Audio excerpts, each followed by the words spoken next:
What is going on, everybody? Today we got another video back with the Miata back here. It is raining outside, so if you hear some rain noise and if that is annoying you at any point in this video, I apologize. I got to get this done now because tomorrow I'm not going to see Brittany and the brakes need to be done in this car. We're going to be installing rotors and pads today to the front brakes. I actually replaced the rear brakes. I'll put an annotation to a video right here. If you want to see me installing rear brakes on the Miata, you can definitely check out that video. It's kind of like a how-to video, so if you guys want to know how to install rear brakes on a Miata, that's the video to watch. But we are going to be doing the front brakes today. I'm going to show you guys now the brake pads and rotors I went with.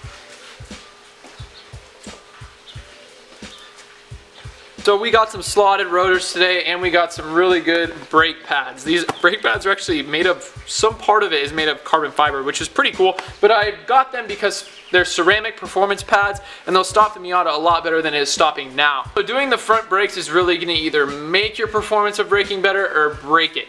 I got some front brakes done on the Mazda Speed 3 a couple months ago, I think 5 or 6 months ago, and I did it at a shop, and I very much noticed that the braking was not as good as it once was before. And that's because of the parts that they used weren't definitely as performance as they could have been. So today we're gonna get into it and I'm gonna show you guys right now. I gotta jack up the car, take off the lug nuts, take off the wheel, and then we'll get into it. Right now we're gonna be doing a test of the old brakes. We're gonna go from like a 40 to 0 and also a 25 to 0. We're gonna test them from old to new. I'm gonna put this in the beginning. I'm also gonna put this at the end too, so you don't have to reference back to it. Is that too early? No? At the rock, right? At the rock?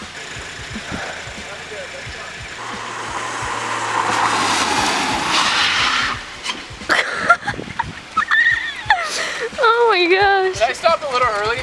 No? You thought that pretty good? I was just more in shock. What? Did I stop pretty quick? I guess. It stopped pretty quick. It is raining, so take that into account. That was a 0 to 40. Okay. So that's where I tried to stop at. I think I actually stopped a little bit before it, maybe like a 2 or 3 feet before it. And the first one where we went 0 to 25 landed right there. So about, honestly, like 17, 18 feet. And then the next one was like a car and a half of a Miata forward. This is 40 miles an hour. And we started over there. 15 miles an hour, and we started right there.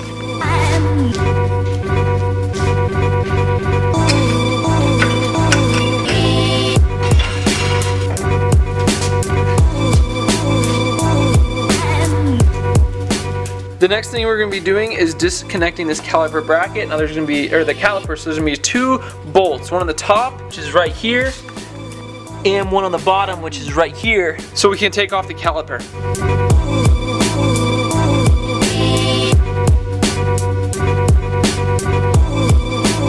What in the frank?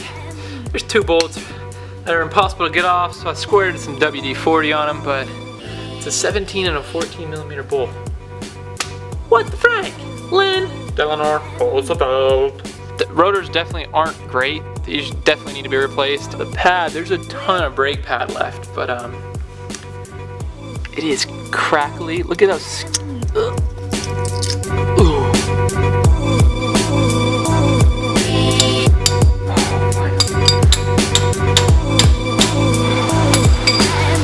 So it's always good to take note of this. This one's obviously bigger than this one, so I just remember the bigger one is on the top and the smaller one is on the bottom. But for now, this caliper should come off, which it will, but I'm gonna go get a zip tie. I'm gonna zip tie this caliper right here with this brake line up on the suspension somewhere, because you don't want it just dangling off and then the brake line have a lot of tension on it, because that'll destroy the brake line.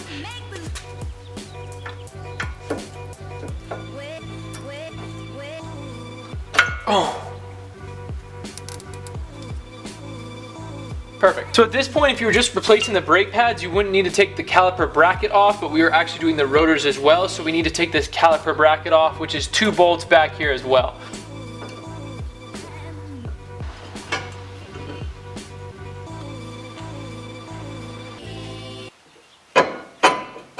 Another pretty important part about doing brakes are these metal brackets that are on the top and the bottom of the caliper bracket. These little brackets have to go on exactly the way they went on before if your kit doesn't offer new ones. Most kits will offer new ones if you get them for your car, but if not, make sure these go on the same way. Even if you have the new ones, they got to go on the same way they did when they came off the car. That is the difference between the new rotor and the old rotor. A little different. So with my brake pads, it actually came with a kit for these new metal pieces that go on the caliper bracket. One-man army.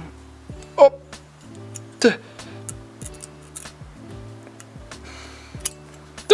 Here's the difference between the brake pad. This is definitely made of some kind of metal, and this is ceramic, so this is probably supposed to stop a lot better. That's the goal, at least. It almost looks like fibery, like a cloth, which is kind of sketch, but definitely a lot more brake pad on the ceramic one. So that means we're gonna have to push the caliper back, and I'll show you guys how to do that. So what we gotta do now is compress this piston right here, and it's a little different from the past brake pad video I made. We actually have to compress it with something called a C-clamp, which is right here. You put this part of the C-clamp from back here to the piston, and then we're gonna push it in. We put a brake pad up against right here, and we're gonna be compressing against the back of the caliper against the brake pad, and we're gonna try to force down this piston. Now the bleeder screw is not opened right now. We're gonna try to do this without it. And it's working. Okay, so we put on the brake pads. We didn't show you because we were having trouble with it. These metal shims right here are actually the old shims we took off.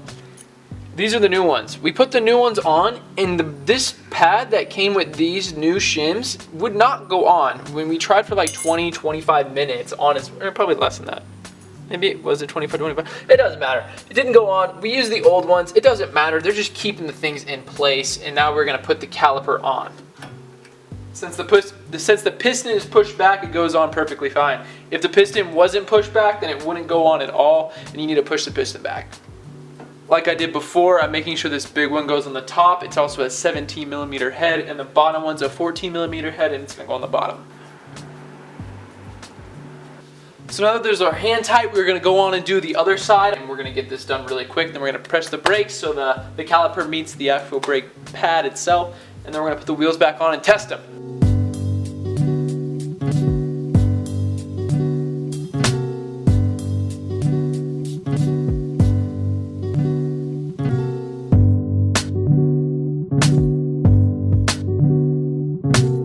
Time to put these bad boys back in the car. I'm gonna go push on the brakes a couple times. This caliper should tighten up. The piston on the caliper will tighten up. I'm gonna see if we can see it.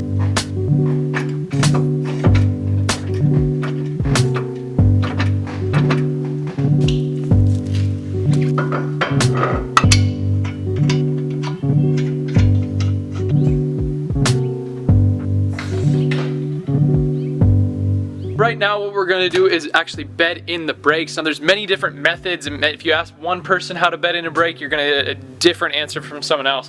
But in this specific kit, it says to do 5 aggressive decelerations from 40 miles an hour to 10 miles an hour, and 5 moderate decelerations from 35 to 5, and then just drive for about 5 minutes slowly and cool down your brakes. So that's what we're going to do before we do the test again. Again, we do have some markers out there that we took a 25 to 0 aggressive brake and a 40 to 0 aggressive brake, and we're gonna see if we can beat that this time around with the new brakes. Just got on the road. I'll give my kind of first impressions.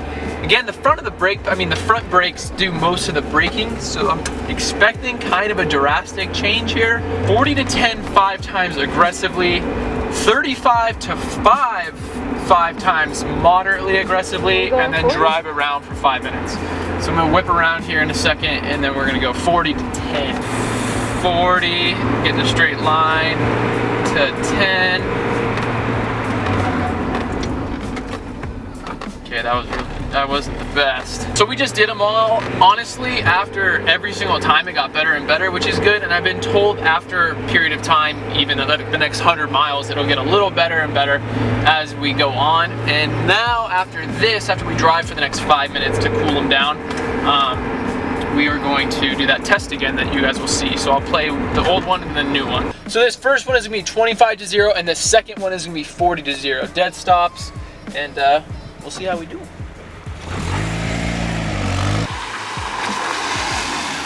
That's too early. No? At the rock, right? The rock. You stop before the rock. I definitely crank. Just go in reverse.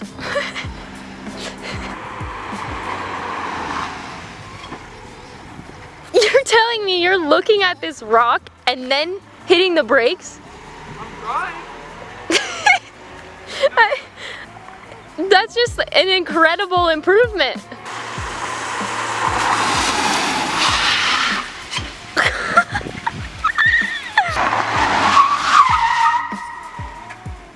Worse. My understanding is if the tires screech and lock up, that the brakes are too powerful for the tires, which isn't like necessarily a horrible thing. It just means you need better tires, I think. We just got new ones.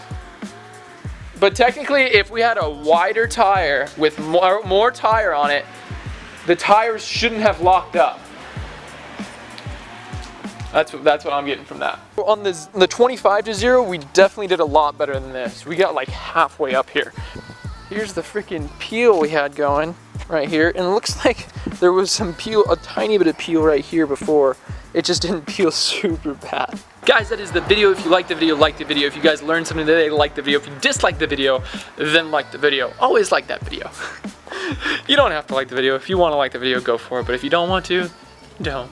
Comment if you believed the brakes actually did something, and subscribe and put the notifications on so you guys can see every single one of my videos. See you guys later. Peace out. I ain't got no problem spending all of my money.